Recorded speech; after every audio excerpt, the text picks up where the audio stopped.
It was almost 3 in the morning when Gavin finally admitted something to himself. He was sitting on the edge of his bed in a small 2-bedroom apartment outside Columbus, Ohio. He sat in the dark, his face lit only by the pale glare of his screen. Samantha, his wife, had been asleep for hours, curled around the pillow they used to share before he started staying up. The apartment was so quiet, he could hear the hum of the refrigerator 2 rooms away. He had an 8:30 stand-up with his project team. He had been telling himself just 5 more minutes since 11:15. And in that quiet, he caught his own reflection in the dark window. A man in a stretched-out t-shirt, eyes red. He was hunched over, neck craned tight toward the screen. He told himself he couldn't sleep. That was the story, and it was even half true. But the strange part, the part he had no words for at 2:40 in the morning, was the small flare of panic he felt every time his thumb drifted toward the lock button. Setting the phone down felt like shutting the door on the only room in the house where nobody could reach him. So he didn't set it down. He kept scrolling, hating it, needing it, not quite letting himself ask why. He didn't have a word for it yet. He only had the feeling that he was taking back something that had always been his, and somehow still feeling guilty for the theft. For years, Gavin had a story he told himself, and the story went like this: "I just need to unwind." It sounded reasonable. Adults work hard. Adults deserve a break.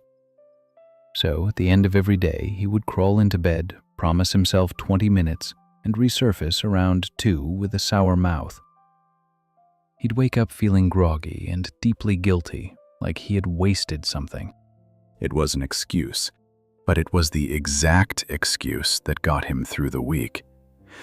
The truth was that Gavin hadn't owned a clean hour of his own day in 3 years that didn't belong to his job, his wife, or his exhaustion.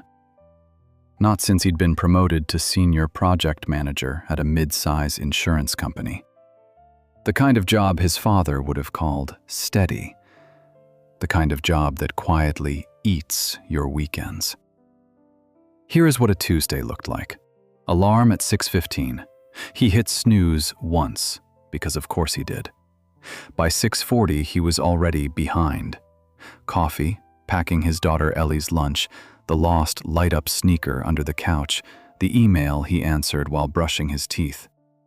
By 8:15, he was at his desk, and his calendar was a wall of blue rectangles. Status meeting, stand-up, one-on-one, quick sync. A quick sync usually just meant sitting there for half an hour while someone else rambled. His boss had a habit. Brian was a good guy, mostly. The kind of manager who remembered your kid's name and asked about your weekend.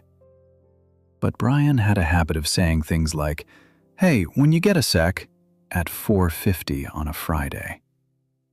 When you get a sec was code for, your weekend just got smaller. There was exactly one person on his floor who didn't seem to live this way. Madison from HR, 2 floors down. He'd catch her leaving at 5:30 on the DOT while the rest of the building still glowed. And once he noticed her calendar had a fat block dropped across every single lunch, labeled nothing at all. He figured she was interviewing somewhere else. It didn't occur to him that she might just be eating a sandwich in peace. Between meetings, Gavin ate at his desk. He answered messages while peeing. One Saturday, he took a work call inside a Kroger supermarket, walking the aisles with the phone pressed to his ear. And by the time the call ended, he was standing in the cereal aisle, staring at a wall of cardboard boxes, unable to remember a single thing on the list Samantha had texted him. He bought a box of Frosted Flakes anyway. They already had 2 at home.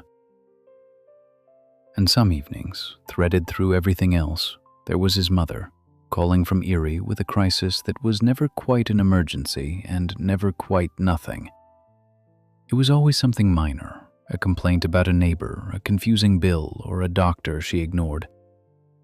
His sister would call from Phoenix about the calls, and Gavin would referee from 1,000 miles away, the phone wedged against his shoulder while he loaded the dishwasher. He walked in the door at 6. Then came the dinner rush, bath time, and trying to hold a conversation with Samantha. When the house finally shut up at 10, he collapsed. And that's when the phone came out.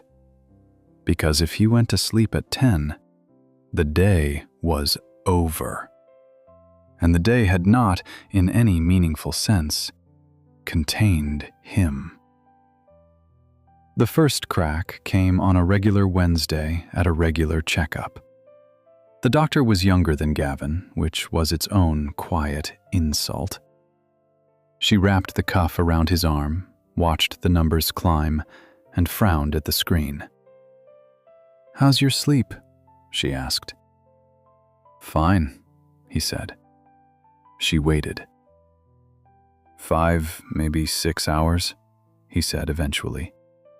Some nights less.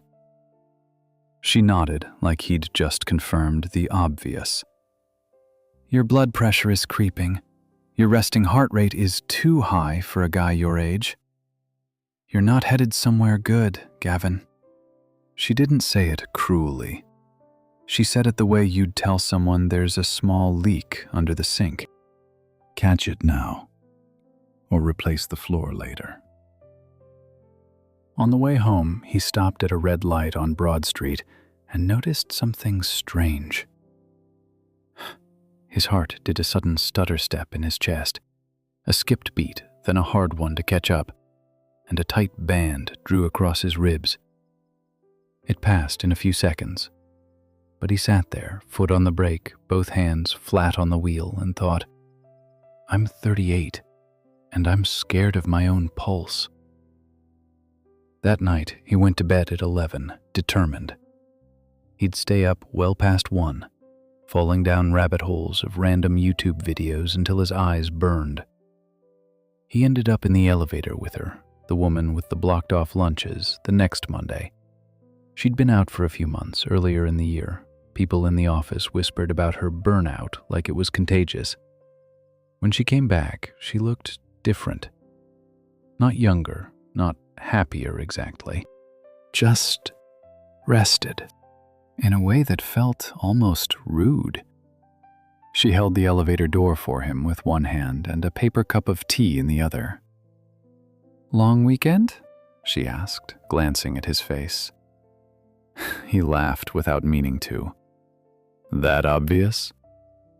"Only to other zombies," she said. Then, after a pause, "You used to look fine. What changed?" She asked it like small talk, probably expecting a generic response. Maybe that's why he answered honestly. "I don't know," he said. "I just can't seem to go to bed. Every night I tell myself I will. Every night I don't." The elevator stopped at her floor. She held the door open with her shoulder and looked at him, head tilted slightly, the way people look at a painting they're trying to read. "I used to think I was bad at sleeping," she said. "Then someone asked me what I was staying awake for." She gave a small shrug.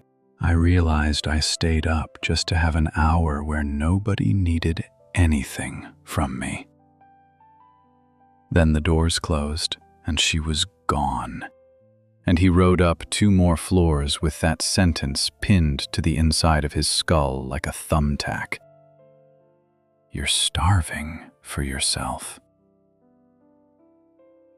He walked into his office, sat down, and didn't open his laptop for a full minute, which, for Gavin, was a kind of revolution. For the rest of the morning, he kept thinking about the phone on his nightstand. Not the apps, not the videos. the way his chest tightened every time he tried to put it down. For the first time, the phone looked less like entertainment and more like evidence. That night, he tried something small. Nothing fancy. He didn't start some new morning routine. He just did this. Once Ellie was finally down, after the bath, the bedtime stories, the third glass of water, instead of going straight for the dishes, he caught Samantha in the hallway. "Give me 20 minutes out back. I'll get the kitchen after." She looked at him a second longer than he expected. "I'm not mad that you're tired," she said. "I'm tired too. I just don't want us to turn into two people taking turns disappearing." He almost defended himself, the old reflex, the explanation already loading behind his teeth. Then he didn't. "Then you get one too," he said. "Not someday. This week." Something in her face loosened. "Deal," she said. He carried a mug of tea out to the back step and did nothing. No phone, no earbuds, just the sound of the neighbor's air conditioner and a moth tapping the porch light. It felt, at first, like waste. Then it felt like food. He didn't sleep much better that first night. He still ended up on the phone, but he set it down at 1:20 instead of riding it to 2:47, and 1:20 felt, absurdly, like a win. The third night, he barely got 5 minutes on the step before Ellie called out, scared of the dark, and the quiet dissolved into glasses of water and a hunt for the missing nightlight. He almost quit right there. He didn't, mostly because quitting felt like more work than trying again. There was no montage. The first week wasn't a transformation. It was one slightly less bad night, then a bad one, then two decent ones back to back. But by the second Friday, he had something he hadn't had in years, a fragile, lopsided habit of doing nothing for 20 minutes a day. Week 2, Samantha noticed before he did. She walked past him on the back step one evening, paused in the doorway, and said, "I haven't seen you sit still in a long time." She didn't say it sad. She didn't say it happy. She said it like she was reading the weather. He didn't know how to answer, so he just nodded, and she went back inside, and a small, warm thing happened in his chest that he didn't have a word for. Week 3. Stand-up felt a fraction shorter. Not because the meeting changed, but because he wasn't dragging quite as much iron into it. He still had rough mornings. Some weeks he slid backward. But week 4, he caught himself laughing at something Ellie said over breakfast. Really laughing, not the dad laugh that's mostly air. And Samantha looked up over her coffee, and her eyes were a little wet, and he had to put his fork down. And then, of course, he blew it. The relapse happened on a Saturday in the second month. His sister called from Phoenix. There was a thing with their mother. There always is, eventually. By the time he got off the phone, it was after 10, and Samantha was asleep, and the dishes were still in the sink. And he stood in the kitchen with a damp sponge and felt, for one long second, like he might cry in a way he hadn't cried since he was 19. Instead, he sat on the couch and opened his phone. He didn't surface until almost 3. In the morning, the shame was worse than the tiredness. The shame had texture. It felt like sand in his clothes. He thought, "See? You can't do this. You'll never do this. This is who you are." That's the voice. Everybody has a version of it. It tells you, this is who you are now. End of story. It pretends one bad night is a verdict. Somewhere in those weeks, he finally found the name for it. Revenge Bedtime Procrastination, a phrase coined half a world away and quietly adopted by every tired adult online. The label fit. It also changed nothing. Naming a hunger doesn't feed it. What changed things wasn't trying harder. It was finally seeing what he was actually doing. He was at the kitchen table the next morning, and he wrote one sentence on a yellow sticky note. He didn't write it for Instagram. He didn't write it to share. He wrote it because he needed somewhere to put the thought before it floated away. Staying up late isn't weakness. It's grief for a day you didn't get to live. He looked at it for a long time. Then he folded it in half and slid it behind the cards in his wallet. Grief made sense. You don't shame a person for grieving. You ask what was lost. And Gavin knew the answer. He had been losing the same thing every day for years. The freedom to be a person who was not currently being needed by somebody. The phone had been doing the only job he had given it, handing him a small, cheap piece of aliveness after the day had taken the real thing. So he gave that job to something else. He didn't blow up his life or walk out on his job. He just clawed back tiny, brutal pieces of his schedule. He just started carving out 3 little chunks of time he protected like cash in his wallet. The first chunk was the back step after Ellie was down. He kept that one. The second was the walk. He did the one thing his calendar had taught him people actually respected. He booked it. A 15-minute block every weekday, right across the noon hour, titled nothing but busy. He stopped letting meetings land on top of it. He stopped apologizing for it. And every day, screaming calendar or not, he walked once around the parking lot and the patch of grass behind the office. He didn't take calls. He didn't catch up on podcasts. He just walked. His coworkers thought he had a smoking habit. He let them think it. The third was Sunday morning. He told Samantha, gently, honestly, that from 7 to 9 on Sundays he was going to disappear. Not to run errands, not to watch Ellie, just to be a person who wasn't on call. He'd take a book to the coffee shop on the corner, or walk the river, or do nothing at all. She'd have the house to herself. And the next Sunday, they'd flip it. 7 to 9 would be hers, and he'd take Ellie in the morning.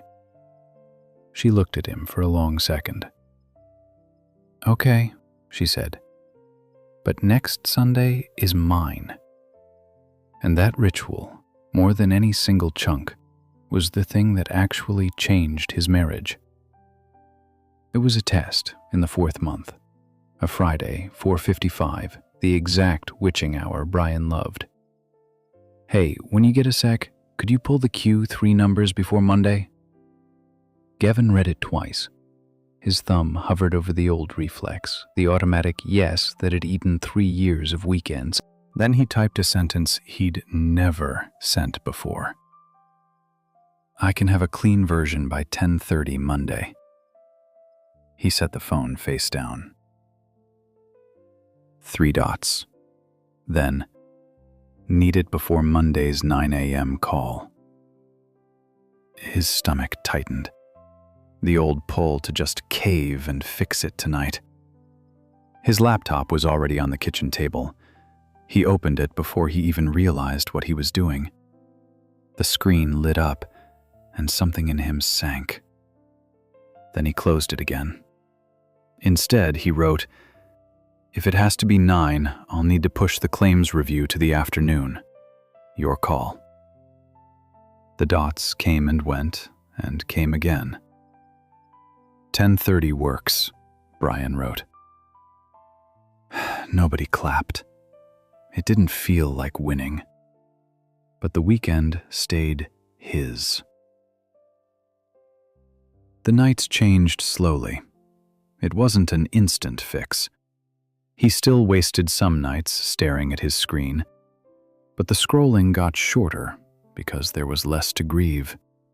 The urge to stay up naturally faded once he felt he had actually lived during the day. He still had bad weeks. He still had nights when his thumb moved on its own. But he stopped treating those nights as proof of who he was. He started treating them as a kind of weather report. Long day. Hard call with Mom. No walk. No backstep. Of course tonight is bad.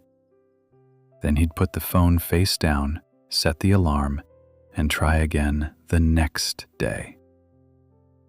At a follow-up that spring, the numbers weren't perfect, but they'd stopped climbing. The doctor, the same young one, studied the screen, then looked at him and said, "Whatever you've changed, keep doing it." On the drive home, he caught himself bracing for the skip in his chest, the tight band across the ribs. It didn't come. Just his own steady pulse, and a light up ahead turning green. A Tuesday, about 9 months later, he woke up naturally just before his alarm went off. The apartment was still dark, but the dark felt different. It was just that quiet, heavy dark right before the sun comes up. He lay there for a minute, not reaching for the phone, just listening. The refrigerator hum, Samantha's breathing. A car somewhere down the street starting up, going to work. He thought about the man on the edge of the bed 9 months ago. The fish tank glow, the shoulders like a question mark. And he didn't feel pity for him. He felt grateful. Because that man had been trying, in the only language he knew, to say something important. I need a piece of my life back.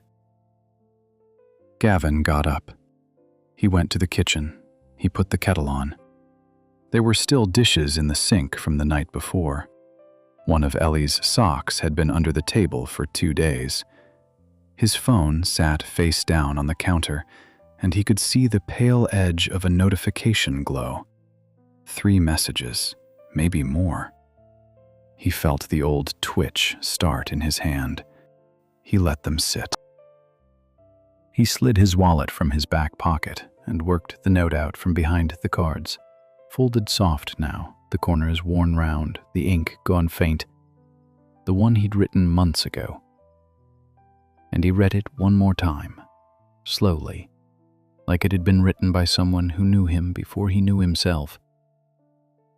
Then he sat on the back step with a mug in both hands, and he watched the sky get lighter. Just sat there until the streetlight across from him clicked off. His bones still ached when his head hit the pillow, but at least the ache belonged to him.